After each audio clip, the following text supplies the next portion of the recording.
Ladies and gentlemen, today we're going to be discussing, as ChatGPT generated, the courage to be dislocated. It's 2025, AI still can't make text show up properly, but that's okay. Maybe we'll have a herpes stigma forever too. This book taught me a lot about how to thrive post-diagnosis with a couple key lessons from a psychology called Adlerian psychology. Now you can read this book, or the outline here is going to be all you really need to get started. So for some initial context, it takes a look at happiness. And what if happiness wasn't about trying to fix your life, fix your past, reject herpes, or reject anything that happens to you? And what if it wasn't about like avoiding rejection and trying to prove yourself to others? But what if happiness just came from simply living on your own terms? Now, this is because most of us are trapped by what others think of us: jobs, romantic partners, friends, family. Like, we want to be accepted, approved of, and liked.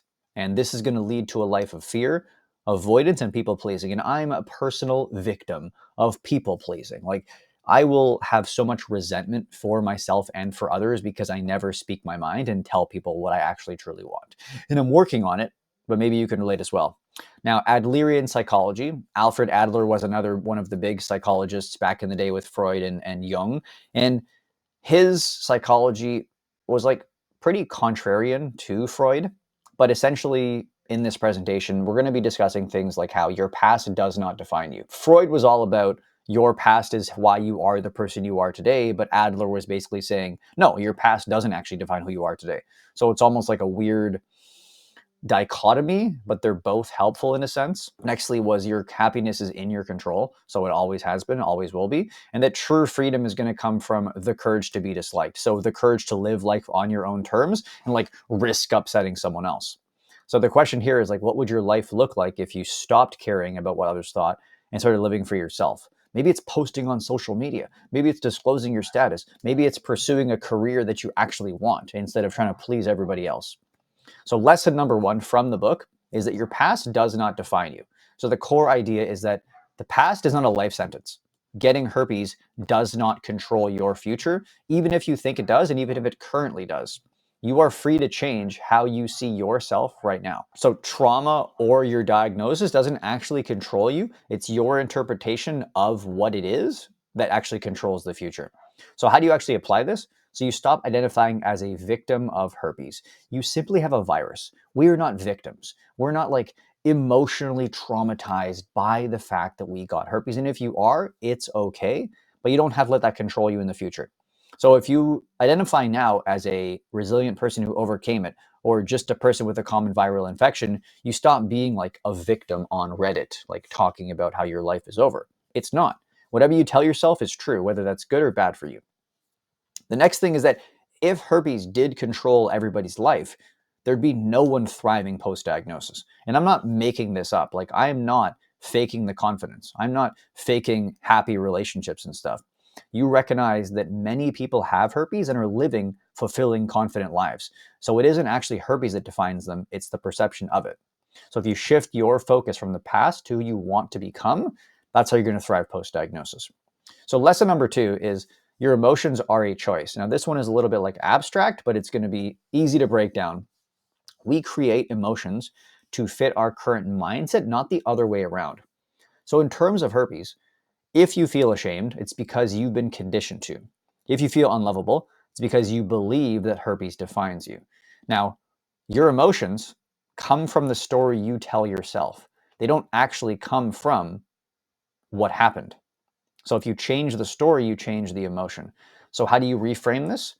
Take herpes and turn it from a life sentence, a end-all be-all to your dating life, to just a common viral infection, just a skin condition, a common thing that people share with each other to have a healthy and happy relationship. The next thing is stop reinforcing negativity. We're our own worst enemy. We don't even talk to ourselves the way we would talk to a friend. When we start talking to ourselves as if we're a friend who got diagnosed, with self-compassion, with care, with words and affirmations that are going to benefit us and not destroy us, that's when you can start to actually have a choice over how you see yourself. So choose confidence over fear. Act as if herpes doesn't define you, because it doesn't, and eventually your emotions will follow. Okay, rule number three is very, very important. All problems are interpersonal relationship problems. The simple wording for this is the biggest struggles in life come from how we relate to others, especially the fear of rejection. So the real fear isn't herpes, okay? It is not. It's how others might react. I always say herpes is a mental health disorder, not a physical ailment. And the herpes stigma itself only affects you if you let it control you. The stigma is never going away. It's its own little reality transurfing pendulum. It's probably never going to go away, but you can detach from it and let others react to it if they'd like to. When you're dating, rejection doesn't actually define your worth, it just reveals compatibility. So you aren't the only person with herpes, and there are so many reasons you could be rejected or incompatible with someone else. If you reframe all of those scenarios from rejection to redirection, it's going to allow you to thrive and not get discouraged when dating. So if someone rejects you for herpes, they were never the right person for you. And the right people are out there in abundance, okay? Your confidence in disclosure dictates how others react, so own it. This goes back to the mirror principle or slides or all of those concepts from reality transurfing about how your framing and the person you are matters much more than how you disclose and what you say and when you say it. And understand that the stigma is society's issue, not yours to carry. Take the herpes stigma, put it over here, and let other people react to it, not to you. Lesson number 4 is also very important. It's the separation of tasks. So what others think about you is not your responsibility. This one is very important and quite simple. You can't control people's reactions, only how you present yourself. So there are tasks that are yours in life and tasks that aren't yours. And we oftentimes put so much focus on tasks that aren't ours. So disclosing is your task, it's my task, it's people with herpes tasks. How someone reacts is whoever we're disclosing to's task. Trying to micromanage how they're going to feel about you, if they're going to accept you, what they're going to say is exhausting and pointless. It's not within our control. The only opinion that truly matters is your own. So when you're dating, focus on your actions, your disclosure, your energy, the things you have to offer, and let go of their acceptance and their judgment and their perception of herpes. If someone judges you, it says more about them than it does about you. They're feeding into the pendulum, not into you. Build your self-worth from within so that you're not relying on this one guy or this one girl I'm going to disclose to that needs to accept me so I can feel like I'm accepted. You can accept yourself first, and then regardless of what other people say, you're whole still. Lesson number 5 is true freedom is the courage to be disliked. So you can't live a free, authentic life if you're always trying to be liked. You know, you're trying to kiss your boss's butt, and you're trying to go along with what your family wants for your career, and you're trying to get every single person to accept you by never dating to avoid rejection. And you're never going to be able to do that. So true freedom comes from accepting the fact that some people will judge you. Let them. It doesn't affect your reality. Seeking universal approval is going to keep you trapped in fear, in your house, never dating. True confidence is going to come from accepting yourself fully, regardless of others, okay? So how do you actually apply this? Accept that some people won't understand, and it's okay. Stop hiding and living openly and confidently, because when you live openly and confidently with herpes, you become that version of yourself. And redefine herpes as a small part of your story, not your identity. This goes into the whole idea of importance. We put so much importance on our diagnosis that it becomes us.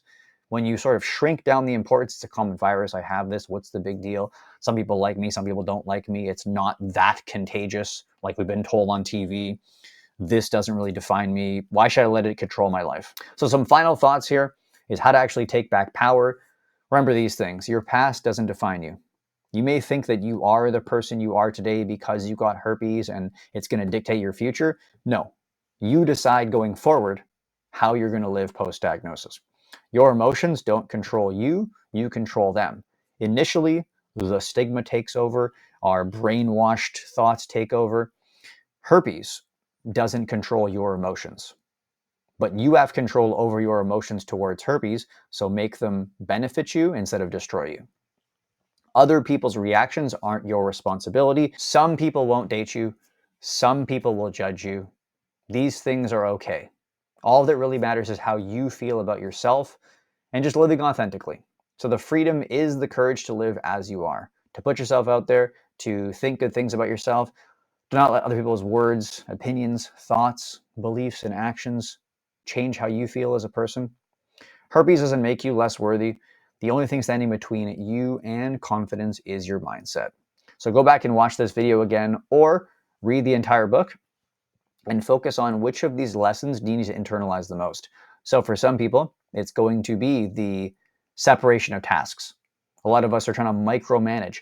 I need this person to accept me. I hope they don't judge me. I don't want, like, maybe, no.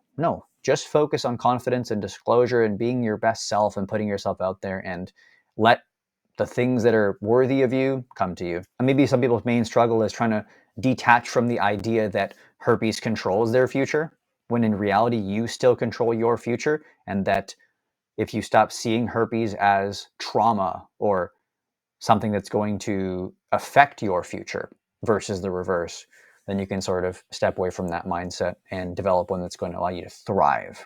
So, hope this video was helpful. If you are still struggling with your diagnosis and want some help, I have a group coaching program and a one-to-one coaching program. Check the description box, and I'll see you guys in the next video.